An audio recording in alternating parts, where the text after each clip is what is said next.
I have no idea how long this is going to take. We could be here 30 minutes and that's your lab for the week. We could be here 2 hours without it, so closer to 30 minutes to an hour.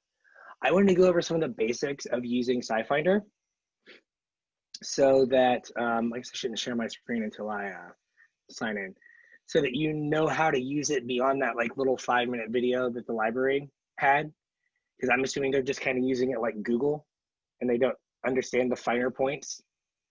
So Scifinder through the databases. Now I'll ditch all this stuff until I sign myself in. Not that I think anyone's gonna be like trying to crack my password. It'd be super boring for you.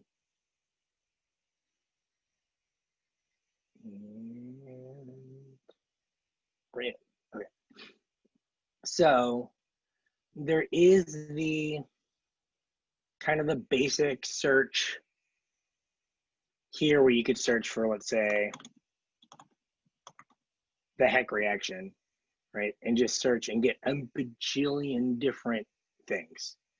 Only roughly 10,000 references, right? Things you can do to like in the advanced search to make your life easier. I don't know why it's showing you that, right? So for the most part, when you're searching on Scifinder, you're gonna want journals and reviews, right? You're gonna want journal articles that come like from, that are gonna come from like the Journal of the American Chemical Society. You're gonna want reviews. So a review is someone has gone through the literature and kind of condensed maybe multiple years or decades of research on a very specific subject into one article. And they've pulled in a bunch of examples. They might be long, they're usually 20 to let's say 50 pages, but they cover every aspect of that reaction up until that point. So it kind of gives you a historical view of that reaction or that topic, and then and gives you examples for you to then like go learn more. So it's almost like a book where you get like a reference and you can go read the original source material. So that's what you want to do with reviews. But those are the things that you want to do first off to just narrow down the number of things you're going to see. Hopefully that narrows me down from 9,000 and change. Got me down to 8,800. Hey, cool, Tyler's here. Right. So I typically don't use this unless I'm really specifically looking for, again, we'll do a heck reaction and I will see if we can find a review or two. Okay, so let's look for a review and then let's look for a review after the year 2010. So it's the same like search function that you get like in Google or any other database, right? You can bracket your years. We like, 2010 to 2012, or you can leave it open and just be 2010 forward, or however you want to do it. Let's see if we can refine a review article. Now there's 500, which is better. We're under thousands, right? So review articles do sometimes get really like in the weeds, right? Reductive cross-coupling of vinyl electrophiles, right? Very specific. If you have someone you're interested in terms of author name, so there's this analysis tab on the side, as I'm dying here. It has author name first. That means less to you guys because you don't have the same like reference of like authors and like scientists. Publication, and then you have all these other options you can filter your results by. So let's say publication year. So we could try to find the most recent articles we could find and see, okay, here we go. The history and birth of cross-coupling reactions from this year, apparently part 2. Right, and then as you go through, they have the journal name here. That is another thing I will use to filter is like we don't have Gendo Gagaku right? And if we had access to this journal, I'm willing to bet I can't read whatever's in Gendel Gagaku. I could be wrong, right? But you can search by publication year. You can do, where is the journal?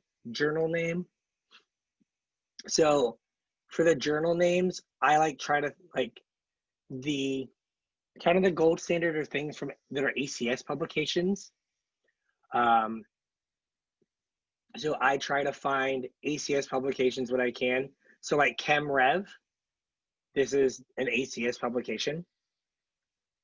So now here is all the chem review articles that deal with HEC reactions, right? Palladium metal for cross-coupling and related reactions in the 21st century, right?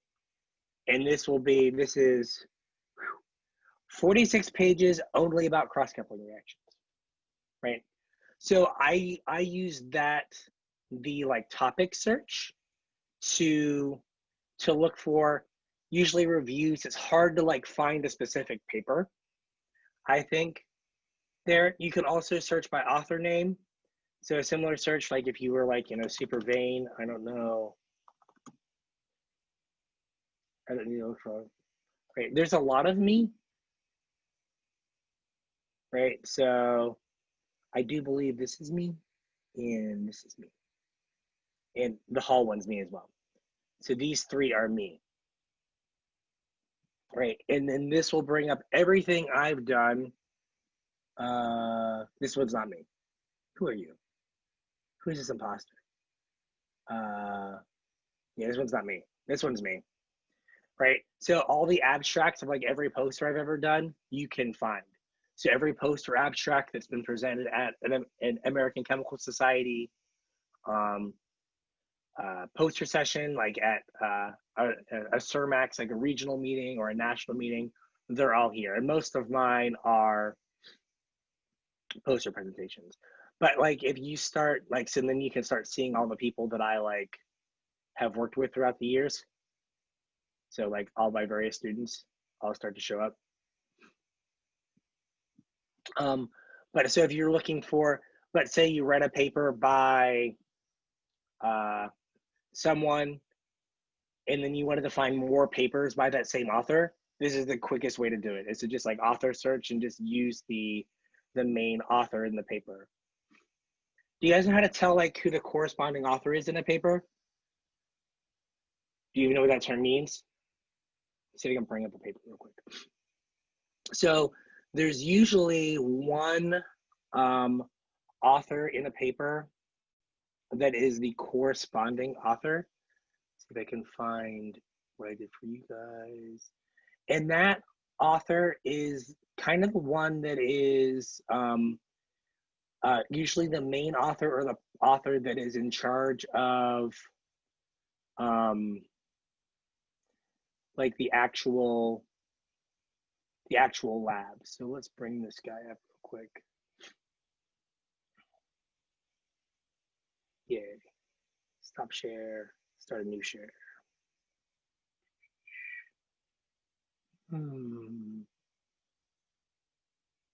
Right. So in most papers, are you getting the PDF now? You should be, right? You'll see this, there'll be some icon or something to denote that author is the corresponding author. And like in this journal, go up a page. In this journal, they actually have the star means corresponding author. That's the person that if you read this paper and you like have a question that you can't answer in the literature, this is a person that you're supposed to contact, right? So like usually they're the professor, like this will be the graduate student, let's say, and this is the professor. So like if you wanted to read more papers by this guy, you would just search his name in Scifinder. But you'll see papers that'll have multiple different markers above the names, and those will correspond to where those people are, and you'll be able to figure out who the corresponding author is. So like if you wanted to know more about this reactions like this that this guy might have done, you're not going to look for this person's name, you're going to look for the corresponding author's name. because that's usually the person who is running that research group that this other person worked under. Now back to Scifinder. Now, where Scifinder really makes its money is not in being like a third-rate Google, right? It is doing the substance searches and the reaction searches, right? So if we have to, when I give you a molecule to make, right, you have to find a starting material, right? You're going to work your way backwards and you get to some starting material. And you're going to want to know, does that starting material actually exist? Is this something I can buy? Is it something I can make? So you can go, I kind of went over quickly here, right here, and you can just draw whatever structure you want to draw that you want to find out if you can find somewhere. So down here, you have shortcuts. So that just lets me put a benzene in.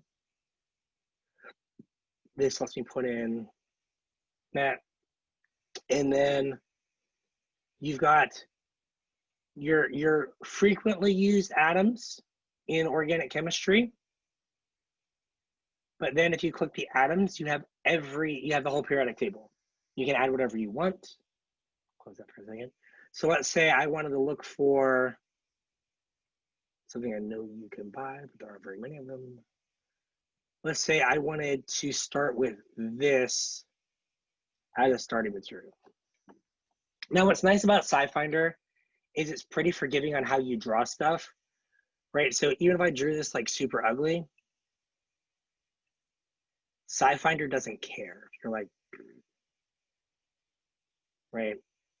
So this looks horrific, but it's still, Scifinder can go through and find it. So you can say, you can do an exact search where it's only going to show you compounds that exactly match this. You can do a substructure search where you're going to see compounds that are similar to this or have this structure in them. Or a similarity search where you get things that are similar to this, but maybe not exactly this. If we do an exact search, hit search, see what we get. Should only be a handful of things, hopefully. By a handful, I mean like a couple hundred. So the thing, oh, there's 12, perfect. So the thing you want to notice here is this one right here. See, it has a little red Erlenmeyer flask. That lets you know that compound's actually commercially available, right? So if you are proposing a synthesis and you want to start with something that's commercially available, you want to throw that structure that you want to start with in the Scifinder and see if it comes up as being commercially available. Now, if you really cared, you can click on this and it'll actually show you every single vendor for the compound. But you just really want to know, is this commercially available? Is this something I can start with? And now you have different versions of it where it might be adducted with different things. Or, right, so this is a salt. The green flask shows you reactions that this compound has been in. So you can search for if it's made as a product, if it's used as a reactant or a reagent. These I kind of always end up having to search both. But if you're like, show me every way someone has made this, it will just then take you to a pile of reactions. And you can see every way anyone has made this molecule. So there are 80 different things that show this as a product, right? So if you're like, oh, it's not commercially available, but let's see if it's easy to make from something that I can actually get access to.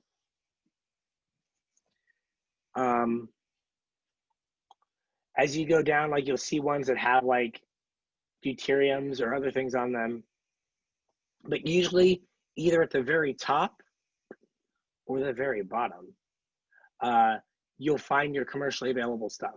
It's usually not like randomly in the middle. So that is ye old substance search. One thing to be aware of, and I don't think it has changed, is Scifinder is sold at having site licenses. meaning I do believe Coastal has one license, meaning only one person can be on Scifinder at a time that is associated with Coastal. That may have changed, but I don't think that is the case. So, slowly dying. So, if you're like, oh, hey, Waco's going to give me this molecule to make, my group's going to wait till the last night, there's a chance that another group is also on, and then you can't get on. So you need to make sure you spread it out some, because it used to be that one Scifinder license was $20,000 to $40,000 a year. So like the University of Pittsburgh, where I went, I think we had 3. And we would do what we called molecule of the month, which is we get a molecule, we had to synthesize it or propose a synthesis, and you couldn't get on Scifinder because there'd be too many groups doing research on Scifinder. So chemical structures is going to let you find, if you're like, oh, I wonder if I can start with fill in the blank piece that I need. That's where you're going to go find that. Now, the advanced search has a lot of the same things.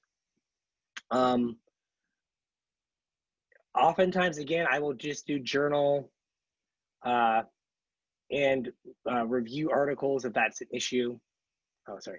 There we go. Advanced search. Whoop. Single component, meaning it doesn't have a bunch of stuff.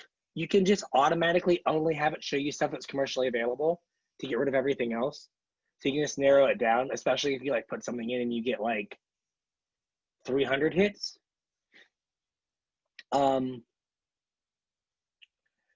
Now, the thing that really matters is the reactions. So it's the same interface, but instead of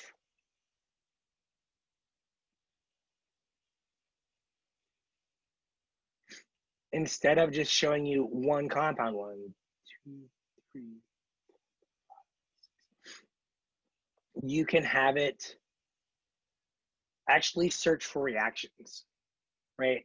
So let's say I wanted to look for this heck reaction, right? So I can say, I can put a reaction arrow in, say this is my reagent, I want my product to look like this.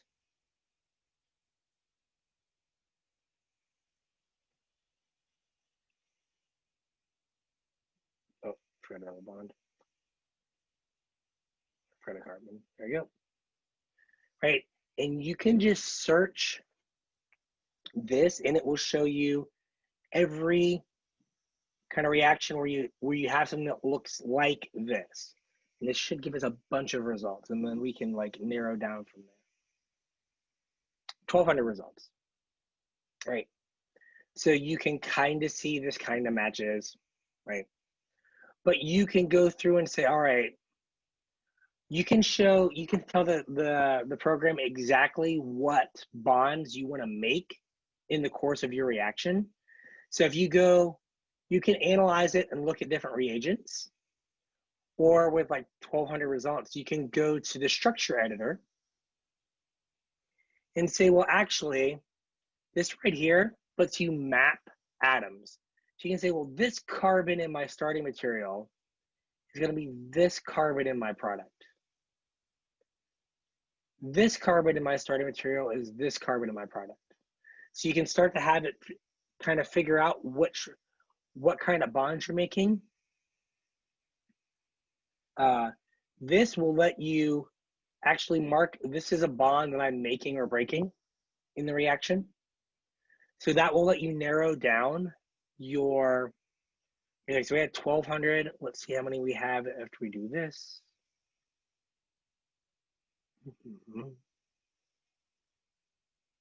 We have 100, right? Just by telling it that this carbon is and this carbon are going to be bonded together. So you see what it's doing?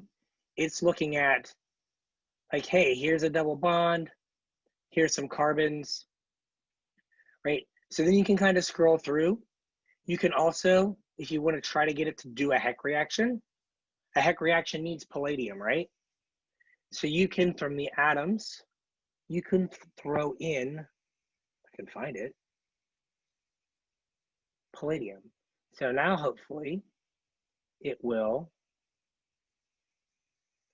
give me just reactions that have palladium in them. What? Oh, that's a good, this one. Contains errors. My file is perfect. Okay, let me get rid of this guy. No, that was fine before. Okay, maybe we'll just trick it. And we just resubmit it. Okay, we broke it. Let's go back. So you can just click here and it will take you back to your starting thing, usually. There you go. So again, I'm going to throw palladium on this and try to get it to just give me heck type reactions. See if it wants to work this time. What? Congratulations, Scifinder. You played yourself. Let's get out of here and go back. All right, let's try to draw it again. I don't know why it wigged out on me.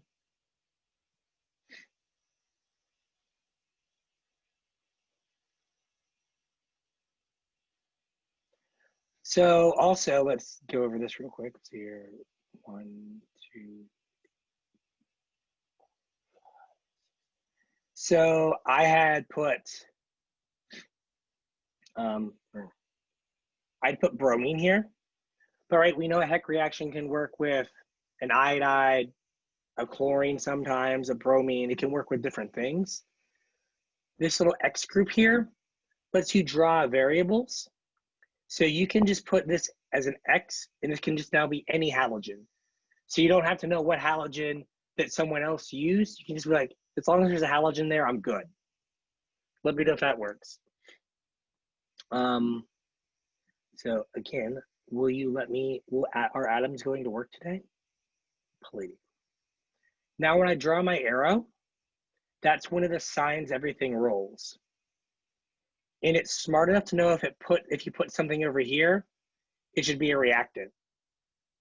If you put it over here, it knows to make it a product. Let me delete it. So up here is your eraser.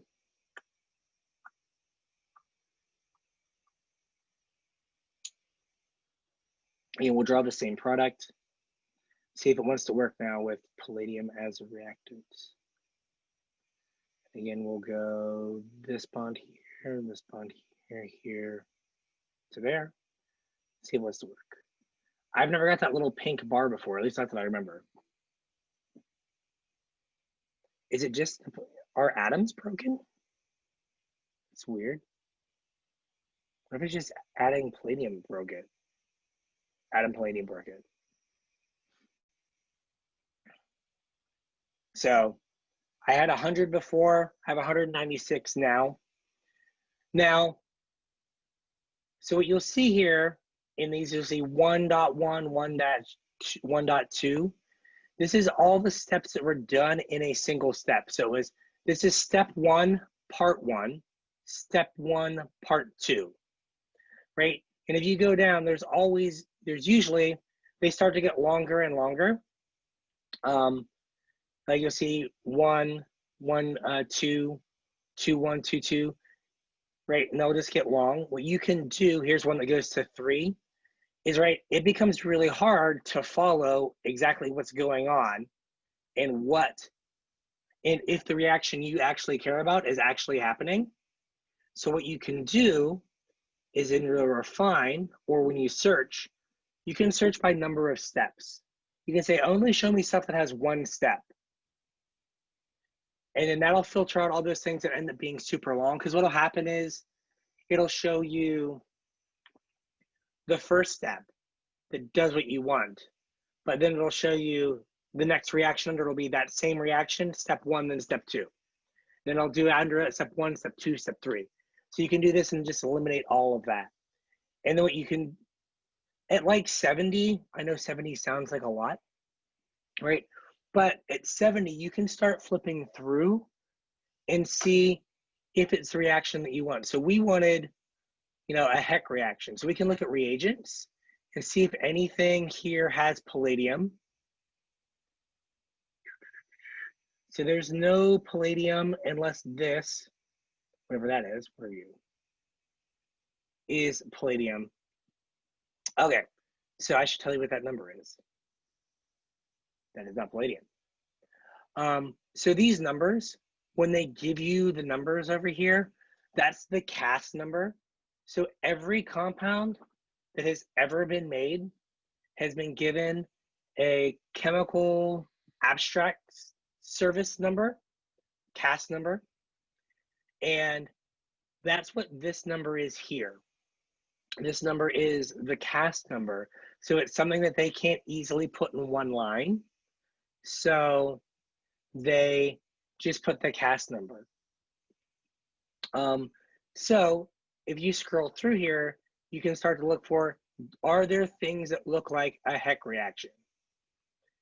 Right, so you're looking for your halide and then some double bond for it to react with. And you look and you look and you're like, okay, nothing on this page, riveting, right?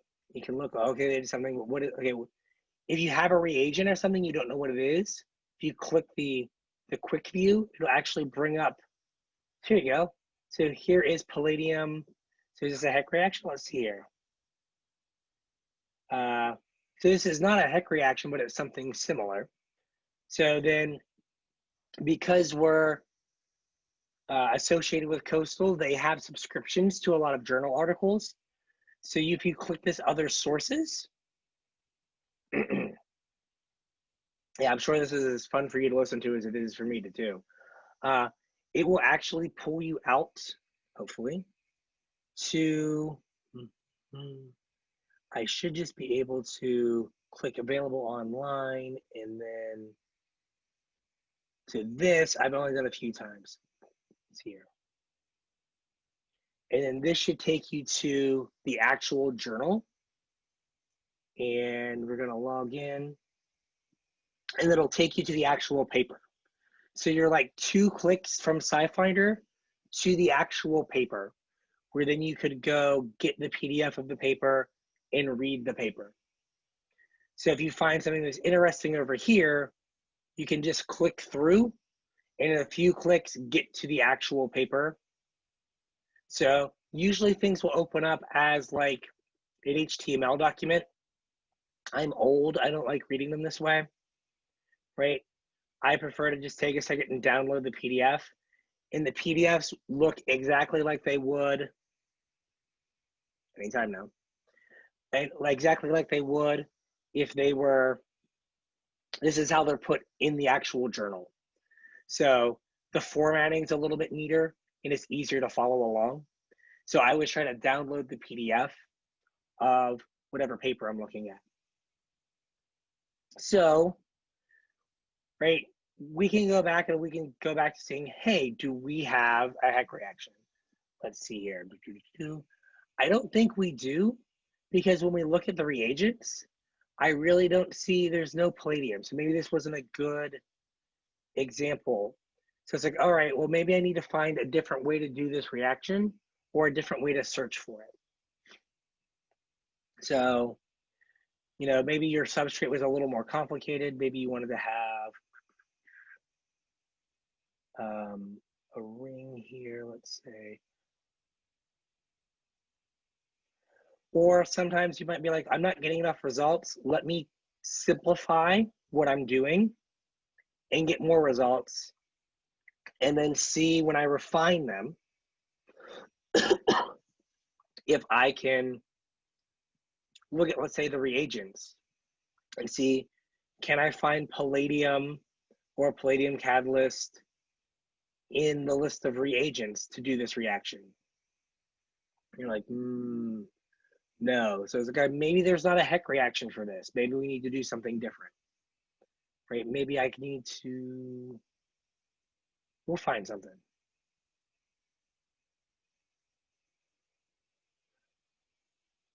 But you can kind of simplify your structure until you start finding enough results to find the kind of reaction you're looking for. So this should do the thing.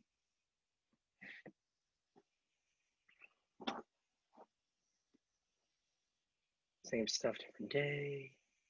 Show more. See if we can find some palladium in here. This is very anticlimactic. All right, let's do something else.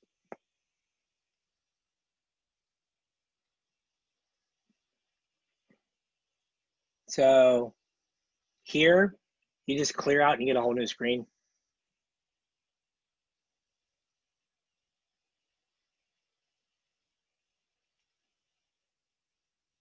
So I think the next thing we're going to do in class is double bonds, like making double bonds. Right, we did stuff to use them with heck reactions and whatnot. But so let's see if we can find some things here. If I go too far under the arrow, it'll start to yell at me. So I can circle it, grab it, whatever.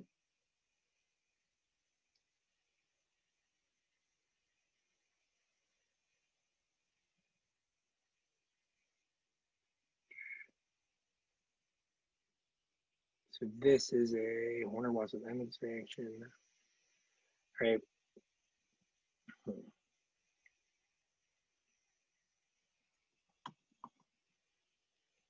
So paste over there, and we'll make a double bond. And again, same thing. You can convey to Scifinder what carbons go where. So you can say, okay, this carbon here is this carbon here.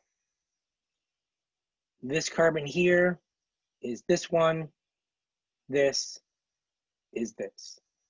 So this should narrow down. It's still gonna be a lot of results, right? Oh, I should show you that. One thing you want to do, especially like once you're here you go, boom, perfect. Exactly what we wanted, right? So this is what I'm going to show you. Patents are horrific to read. Patents, they put enough information in the patent to patent it, but not enough information in the patent for you to actually do it. If that makes any sense. They have to prove that they did it, but they don't want people to be able to do it easily. So I will usually, either when we start, let me go back.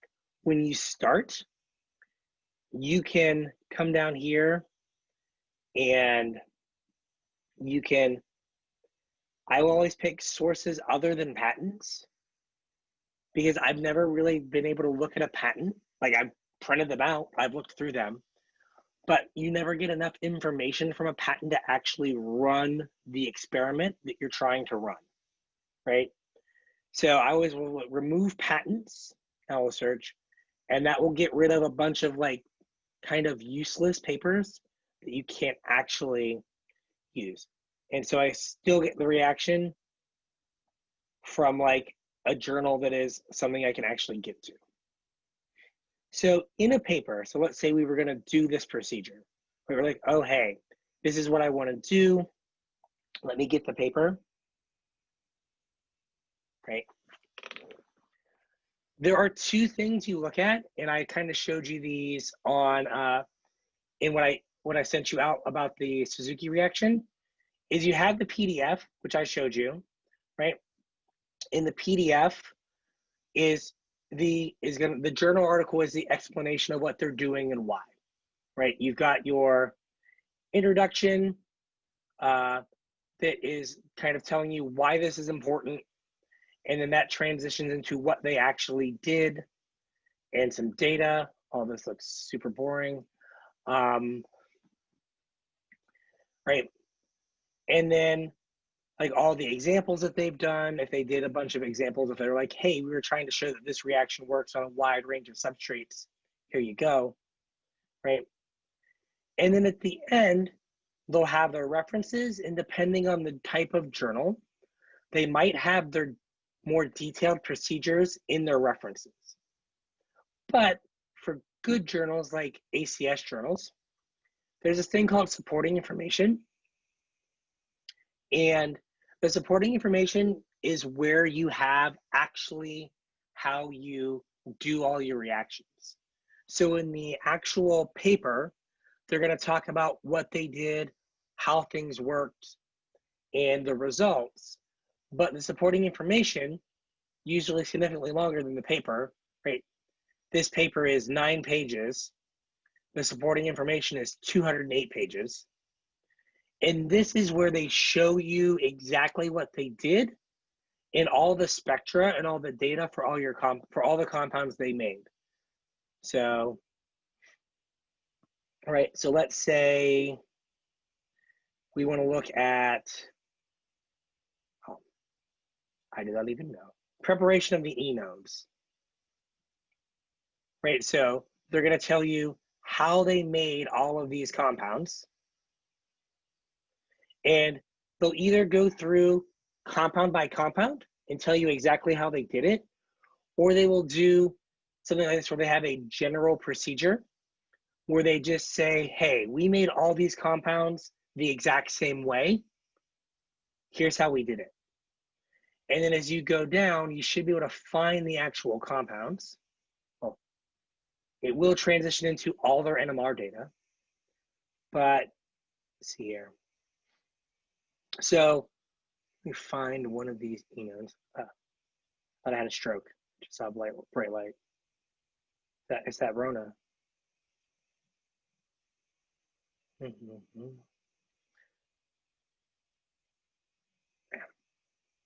They went on to show me the enones.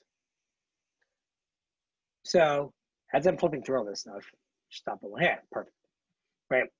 So they're like, that general procedure C is the general procedure. And then here they go and tell you exactly how much of everything they used that you would then plug into general procedure C.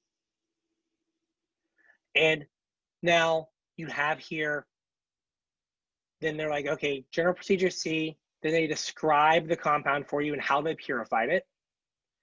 Then they describe the NMR data. They describe the carbon NMR data and the other stuff, and then they actually will show it to you.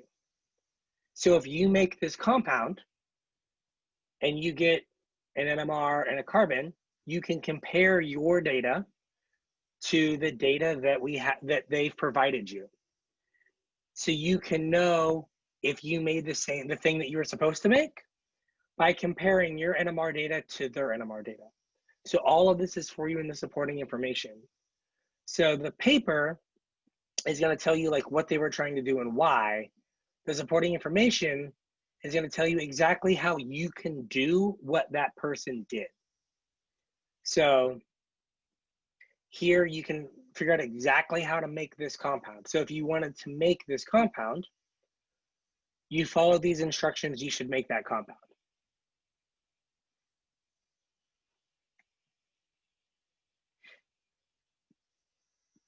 I'm trying to think of other things in Scifinder. Again, you can refine by structure. You can refine by yield. I've never put an upper limit on the yield before. All of it, give me all of the yield, right? But you can say, hey, I don't want to see reactions that have a bad yield. So if they reported the yield, I don't want to see things that have below a 50% yield. And you can refine by that.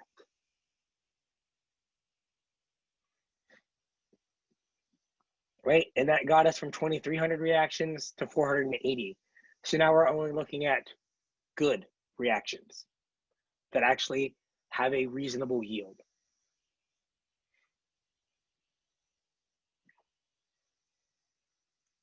So does this seem helpful? Is there anything that like you can think of like how would I search for something that I have not answered?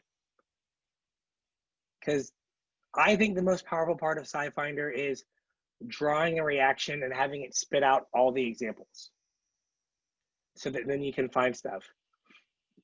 Right, this is pulling back the curtain, right? But when I have research students, I'm like, let me get on Scifinder and look that up, because I'll be honest with you, I definitively don't know every reaction or all the different like ins and outs of doing a particular reaction. Like I know a heck reaction can happen, but I don't know for this particular substrate what catalyst that is best to use, what solvent is best to use. And Scifinder lets you find those things. So you could do, let's see if atoms wants to work now. Let's see if tin wants to work.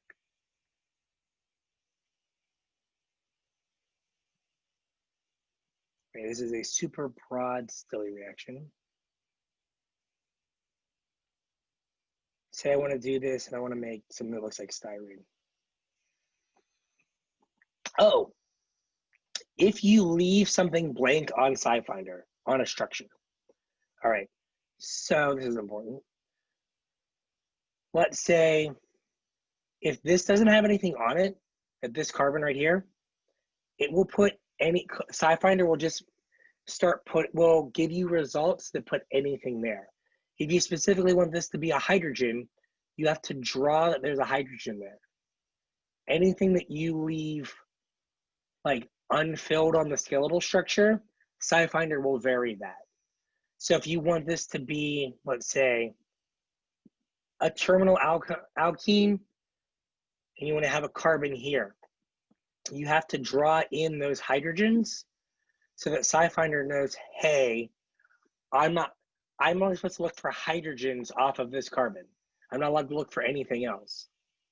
Same thing.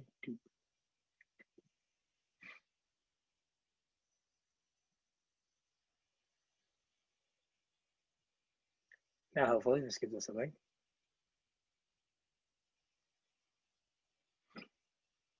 So there you go. So here is a Stille reaction. Interesting paper. The Stille reaction. Right, where here's your tin, here's your bromide. Right, it's going to give us only 135 examples. Right, so you can see like, oh, hey, my product, what I'm going to make needs to have an aldehyde on it. So this is showing me that I can do a Stille reaction with an aldehyde present. So this is a paper I might want to cite when I am saying that my reaction that I'm proposing is going to work, because look, they're doing it with almost the same stuff that I need to have in my molecule. So that's another thing, is you can look and be like, I need to have an aldehyde. So let me go back up here. So let me refine this. And I'm going to just say, I want to have, I'm not going to put it anywhere in the molecule, but I'm going to say I'm going to have a C double bond O somewhere in a reactant or in the product. And now it should give me things that only have double bond oxygens in them. Right, so now, hey, this has a double bond oxygen in it. Here's my aldehyde. So if you don't care where the group is in your molecule, you just want to show that I can do this reaction with this functional group present, you just throw the functional group into Scifinder, and it will show you everything that has that functional group. So it's going to show you every C double bond O that is, every reaction like this that has a C double bond O present. But if you put that C double bond O like on your molecule, say I put it here, right? Now it's only going to show you para-bromobenzaldehyde, or things that have a bromine para to an aldehyde. I might have to go back because I might be searching within this subgroup. That's right. We're fine.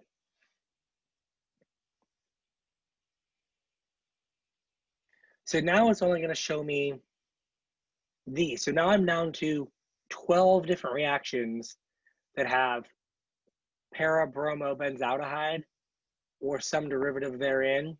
Here's an acid chloride as a reagent. And then any of these structures you can click on to get more information. You can see how they're made.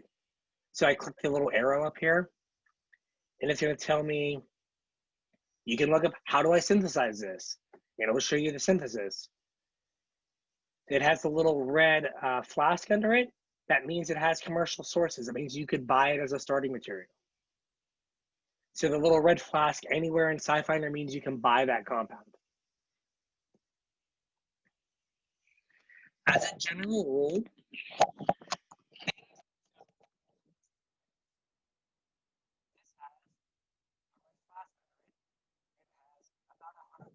sources. This has a red flask and has 1. So when you get things that have very few sources, that means they're typically custom synthesized, which means you can call whoever and say, I want this compound. And they will say, cool, and they will charge you some astronomical price. It'll be like $10,000 for 500 milligrams because they will just buy this and make it. When you have something with a lot of sources, that means it's closer to being just like a commodity chemical. That means somewhere you could buy a tanker truckload of this. You could just buy a rail car full of it. So things that have a lot of sources typically are more actually available than things that have like 8 sources. Because usually that means it's a lab that is, you know, if you give us 6 months, we'll make it for you. So if you're trying to say like, this is my starting material, I can buy it, you want to have something that has 50 sources, not something that has 2 sources.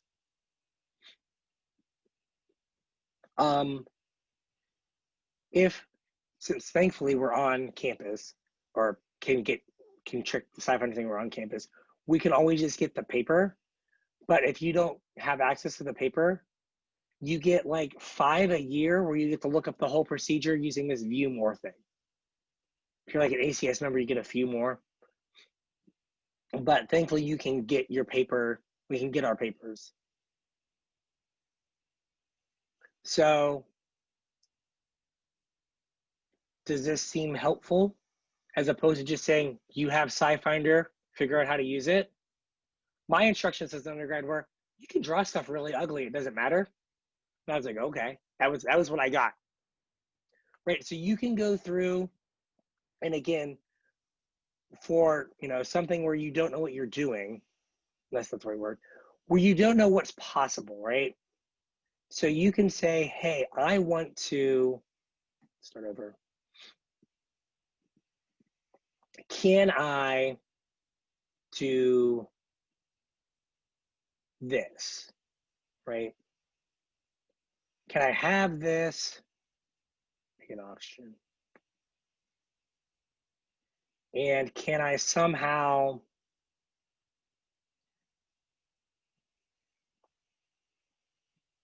end up making a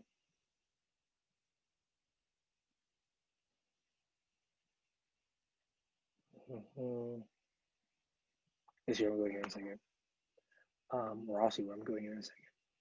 Can I do something like this, where I started out with a C double bond O, and see, this is getting really ugly. This is proving the point. See here, 1, 2, 3, 4, 5, 6. There you go. Great. Can I do something where this carbon is this carbon is, can I make a double bond like this, right? So you have an idea where you're like, I wonder if I can do this, or I want to try to do this reaction. Well, let's make this like a little bit easier of a search, like a Wittig reaction, right? I want to do a Wittig reaction and make this ring, right? If you listen quietly or carefully, there's an angry maybe downstairs. Right? And if you don't know if that's possible, you can just search in Scifinder, and usually if no hits come back, it means it probably doesn't work. Right? So, okay, that might not have been a good idea. Or was it a good idea, but it's not possible? Or it's not known is a better way of saying that. So maybe I need to go do something different so that I can propose a reaction that I know I can find references for. So sometimes Scifinder is a good way to like do a search and be like, is this idea I think I have, is it good?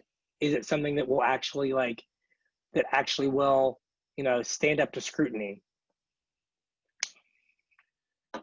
So what I'm probably going to do is maybe this weekend I will do some Scifinder searches and have you and then give you instructions and have you kind of emulate them and see if you can find the same papers or whatever that I found. And then, like I said, I will get a molecule for you guys to all break up into teams and start on. And Scifinder is going to be your best friend for figuring out how to put reactions together. So you guys have like hopefully a bank of reactions in your head from organic 1 and organic 2.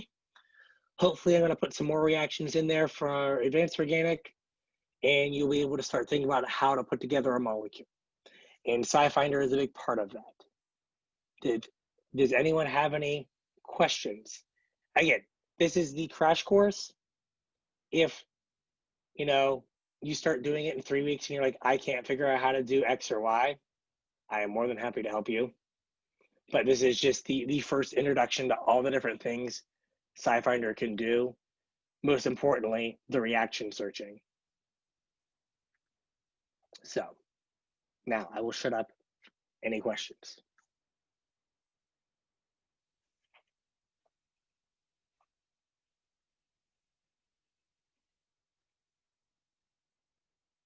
If the answer is no, we can go about our lives in Oregon or worship Gibby. Oh, great and powerful Gibby. Or whatever the black box people do. Pray for light. Well, I know Caitlin Sadler is just wrestling a dog right now. She's just like, doggy, no. I'm in class, dog. I actually kept my dogs up because I didn't feel like dealing with them during this. You kept them up? 4 of them. So, yeah. But if there's no big questions, we'll give this as your Scifinder introduction. I'll find an assignment or something. I'll make an assignment so you guys can actually use it. So, you can take this like little tutorial and actually like apply it. And then, and then like I said, we'll get you guys something to like start working on as a molecule. And so there'll be no lab tomorrow for the Thursday lab people. You have done lab. So awesome. I will let you know if I'm allowed on campus tomorrow as soon as I know I'm allowed on campus, because that will determine whether or not we're doing this in person or like this again. And if there's nothing else, we will call it good.